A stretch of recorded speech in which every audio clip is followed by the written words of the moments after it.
Hello there. Welcome back to my channel. In this video, I want to look at a question from the question paper of June 2025. So we're going to look at the last question of that question paper, that is our question 7. So you have got information that you are given that you need to go through before you attempt to answer the question. So you can always go through the information that we have. So in terms of our first part, which is 7.1, I think it is the process of maintaining an appropriate quantity of stock in the storeroom is important in an organization. And then on the first part, explain the importance of keeping appropriate stock levels in the storeroom. So basically, the businesses do not have to hold a lot of stock or little stock. So in that case, stock levels should be maintained to the appropriation of the operation of that business. So in that case, if we are having a situation whereby the business is holding too much stock, it means they are going to incur some costs in terms of holding costs, storage costs. So those are some of the costs that they can bear. Even the if the stock is not turning over at a faster rate, it means the stock is going to be in that business for a longer time. And in that case, the stock can become out of date depending on the product that is being sold. So in that case now, very important in terms of maintaining stock levels, and also the stock levels should be maintained according to customer needs.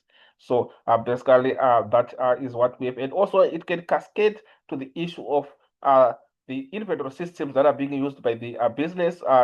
Is the Are they using periodic? Are they using perpetual inventory systems in terms of valuation of their inventory? Those are some of the factors that will contribute to the storage levels and at the level of stock that is going to be deemed appropriate for that certain organization. So in that case now, we have importances of keeping appropriate stock levels as appreciated in our answer section. So if you go to our answer section, you'll see that on the first part, of our responses, we are having 7.1.1, whereby the first point that we have reads.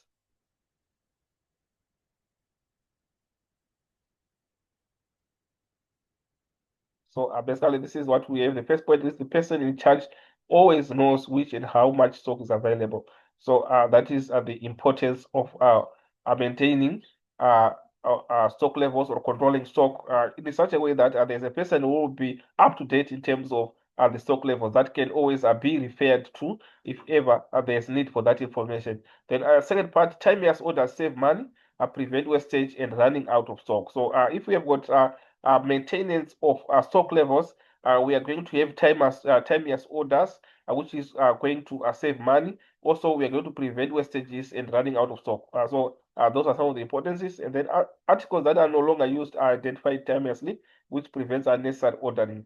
And then we go next one, a more realistic budget for stock can be set and kept to. And then a list of label suppliers that also offer an after-sales service can be compiled to benefit the entire organization. So these are the points that are supporting the benefits of stock control. So with that case, we move on to the next part. We move on to the next part, which is number 2, differentiate between minimum stock level and maximum stock level. Obviously, the minimum stock level is the lowest level of stock that should be maintained in that organization, depending on the demand of the products that are being sold. So in that case, you're going to see that minimum stock level is also known as safety stock or reserve stock.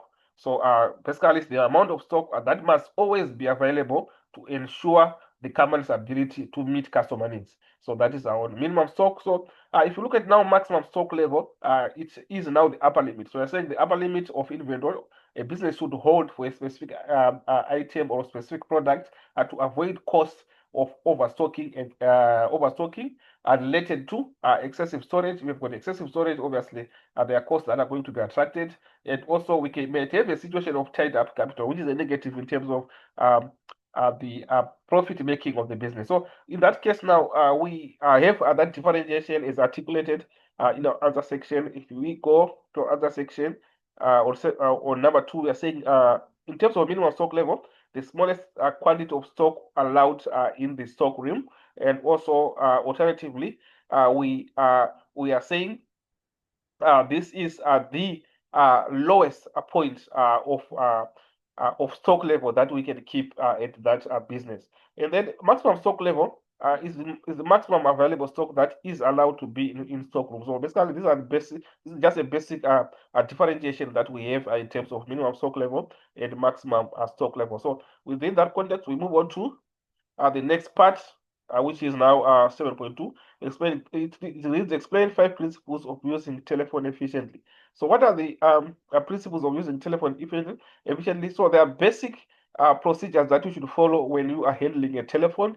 That is, obviously, you should allow the caller to express his or her views and listen to what the caller wants attentively. And obviously, you have to be polite, respond in a good way. So those are some of the principles that are being mentioned in our other section. In terms of the first one, it's saying the phone greeting sets at the stage, do not slam and frown. So basically, some of the basics that we have to know. A positive attitude to deliver the best service to each individual client is important also, and also be empathic towards the caller and offer help, go an extra mile. Be loyal towards the company products and services. Control telephone conversation. So you also have to control the conversation since you are the one being called and you are representing the business organization that you are working for. Then having a sense of humor is excellent in creating a good atmosphere. So these are the principles that we have. Then we move on to the last part of our question, 7. Discuss 6 guidelines on how to handle a difficult caller. So when you're having a difficult caller, obviously you have to be calm.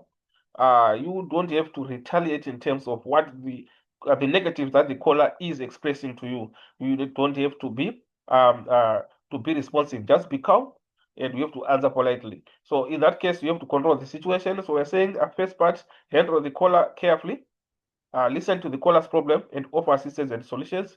Ensure that the caller is put through to the right person the first time to avoid provoking a further anger. If the caller does not want to share the nature of the problem, put him on here, put him or her to the through to the manager. And also, last part, make notes of what is being said. So it's very important to make notes of what is being said for a reference sake, also to protect yourself if ever there is an issue that is going to maybe emanate or activated from that conversation. So that is what we have, guys, in terms of this question paper of June 2025. And this is the last question that we have. So thank you for listening, and we'll meet again.